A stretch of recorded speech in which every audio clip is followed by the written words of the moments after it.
Hi friends, welcome to mysterious world. Friends, రామాయణంలోని అత్యంత శక్తివంతమైన పాత్రల గురించి మాట్లాడుకుంటే అందులో హనుమంతుని పాత్ర మొదటి ప్లేస్ లో ఉంటుంది. అయితే రామాయణంలో హనుమంతుని యొక్క పాత్ర గురించి మనందరికీ బాగా తెలుసు. కానీ మహాభారతంలో కూడా హనుమంతుని యొక్క పాత్ర ఉంది అంటే మీరు నమ్ముతారా? అవును ఫ్రెండ్స్, నిజం. హనుమంతుడు మహాభారతంలో కూడా 2 సార్లు కనిపిస్తాడు. మన పురాణాలలో చెప్పబడిన దాని ప్రకారం హనుమంతుడు చిరంజీవి, ఆయనకు చావు లేదు. ఆయన ప్రస్తుతం కలియుగంలో కూడా ఇంకా బ్రతికే ఉంటారు. మహాభారతంలో హనుమంతుణ్ణి భీముడి యొక్క సోదరుడిగా వర్ణించడం జరిగింది. ఎందుకంటే భీముడు మరియు హనుమంతుడు ఇద్దరు కూడా ఆ వాయుదేవుడి యొక్క పుత్రులే. అయితే ఈ రోజు వీడియోలో మనం మహాభారతంలో హనుమంతుడు ఏ సందర్భంలో కనిపిస్తాడు అన్న విషయం గురించి మాట్లాడుకుందాం. వీడియోని స్టార్ట్ చేయబోయే ముందు మీలో ఎంతమందికి హనుమంతుడు అంటే ఇష్టమో కామెంట్ సెక్షన్ లో కామెంట్ చేసి తెలపండి. పాండవులు అరణ్యవాసం చేస్తున్నప్పుడు ద్రౌపది సుగంధ పుష్పాలు కావాలి అని భీముడిని కోరుతుంది. భీముడు ఆ పుష్పాలను తీసుకురావడానికి వెళ్ళినప్పుడు మార్గం మధ్యలో ఒక ముసలి కోతి తనకి అడ్డుగా కూర్చుంటుంది. భీముడు ముందుకు వెళ్ళడానికి ఆ కోతిని అడ్డు తప్పుకోమని అడుగుతాడు. అప్పుడు ఆ కోతి, నాకు వయసు పైబడింది, చాలా బలహీనంగా ఉన్నాను, కాబట్టి నువ్వే పక్క నుంచి వెళ్ళు అని చెప్తుంది. అప్పుడు భీముడు అహంకారంతో, నువ్వు పక్కకు తప్పుకుంటావా లేక నేనే నిన్ను ఎత్తి పక్కన పడేయనా అని అంటాడు. అప్పుడు ఆ కోతి, వీలైతే నా తోకను ఎత్తి పక్కకు పెట్టు అని చెప్తుంది. అయితే భీముడు ఎంత ప్రయత్నించినా కూడా కనీసం ఆ కోతి యొక్క తోకను కూడా ఎత్తలేడు. అప్పుడు భీముడు తన ఎదురుగా ఉన్నది ఒక సాధారణమైన కోతి కాదు అని భావించి వెంటనే వినయంతో నమస్కరించి, మీరు ఎవరు అని ఆ కోతిని అడుగుతాడు. దాంతో హనుమంతుడు తన నిజ స్వరూపాన్ని ధరించి భీముడిని ఆశీర్వదిస్తాడు. ఇక రెండవసారి కురుక్షేత్ర యుద్ధం జరుగుతున్నప్పుడు అర్జునుడి యొక్క రథంపై ఆంజనేయుడు మనకి దర్శనమిస్తాడు.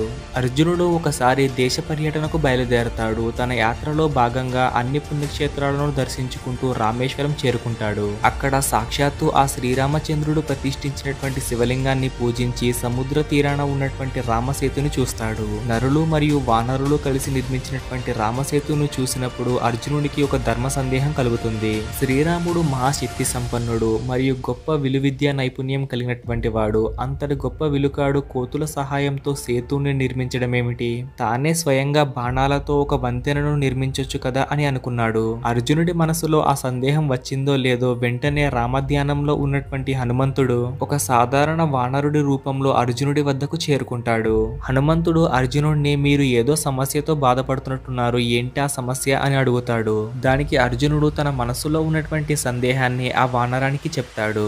దానికి హనుమంతుడు, బాణాలతో రామసేతును నిర్మించలేకేమీ కాదు, కాకపోతే ఆ వంతెనపై ఎన్నో కోట్లాది వానర సైన్యం నడవాల్సి ఉంది. కాబట్టి బాణాలతో చేసినటువంటి వంతెన కన్నా రాళ్లతో నిర్మించినటువంటి వంతెన కోతులకు ఎంతో సురక్షితంగా ఉంటుంది అని శ్రీరామచంద్ర ప్రభు భావించాడు. అందుకే ఆయన స్వయంగా బాణాలతో ఒక వారధిని నిర్మించగలిగినప్పటికీ కూడా వానరుల సహాయంతో రాళ్లతో రామసేతును నిర్మించారు. కానీ హనుమంతుడు చెప్పినటువంటి జవాబు అర్జునుడికి సంతృప్తిగా అనిపించదు. అందుకే ఆయన పదే పదే రాముడు బాణాలతోనే వారధిని నిర్మించాల్సింది అని చెప్తూ ఉంటాడు.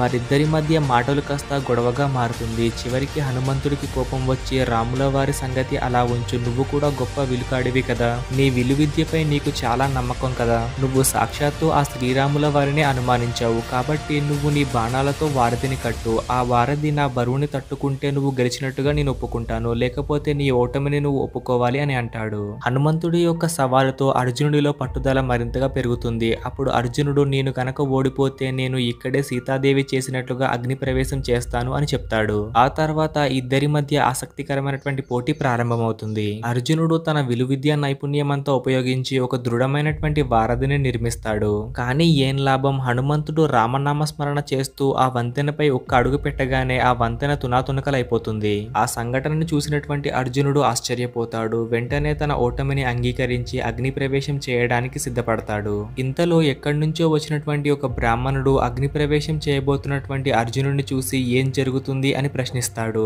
ఆ బ్రాహ్మణుడి యొక్క తేజస్సు చూసి ఇద్దరు ఆశ్చర్యపోతారు. వారిద్దరు కూడా ఇంతకు ముందు జరిగినటువంటి సంఘటనని ఆయనకు పూసగుచ్చినట్లుగా వివరిస్తారు. అది విన్నటువంటి బ్రాహ్మణుడు, అంతా న్యాయంగానే జరిగింది, కానీ న్యాయ నిర్ణేత లేకుండా పోటీ ఎలా జరుగుతుంది చెప్పండి అని అడుగుతాడు.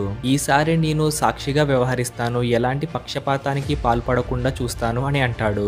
ఆ బ్రాహ్మణుడు చెప్పినటువంటి మాటలు కూడా న్యాయంగానే అనిపించడంతో ఇద్దరు వెంటనే మరొకసారి పోటీకి సిద్ధపడతారు. మరొకసారి అర్జునుడు వారధిని నిర్మించాడు. అలా నిర్మించినటువంటి వారధిని ఆ బ్రాహ్మణుడు ఆశీర్వదించాడు. ఇదంతా చిరునవ్వుతో గమనించిన హనుమంతుడు ఈసారి ఆ వారధిని కూల్చడానికి దానిపైకి ఎక్కుతాడు. కానీ విచిత్రంగా ఈసారి ఆ వారధి హనుమంతుడి హనుమంతుడి యొక్క బరువును తట్టుకుంటుంది. హనుమంతుడు ఎంత బలంగా దానిపైకి దూకినప్పటికీ కూడా ఆ వారధి కొంచెం కూడా కదలదు. దాంతో హనుమంతుడికి విషయం అర్థమవుతుంది. తమ ముందు ఉన్నటువంటి బ్రాహ్మణుడు సాధారణమైన వ్యక్తి కాదని, తాను స్వయంగా ఆ శ్రీకృష్ణ పరమాత్ముడు అని తెలుసుకుంటాడు. అహంకారానికి లోనే తామిద్దరూ పనికిరాని పంతాలు పడ్డామని వారికి అర్థమవుతుంది. వారు చేసినటువంటి తప్పు తెలియగానే వెంటనే ఆ బ్రాహ్మణుడు శ్రీకృష్ణుడి యొక్క రూపంలోకి మారిపోతాడు. ఆ తర్వాత హనుమంతుడు కురుక్షేత్ర సంగ్రామంలో అర్జునుడికి సహాయం చేస్తానని శ్రీకృష్ణుడికి మాటిస్తాడు.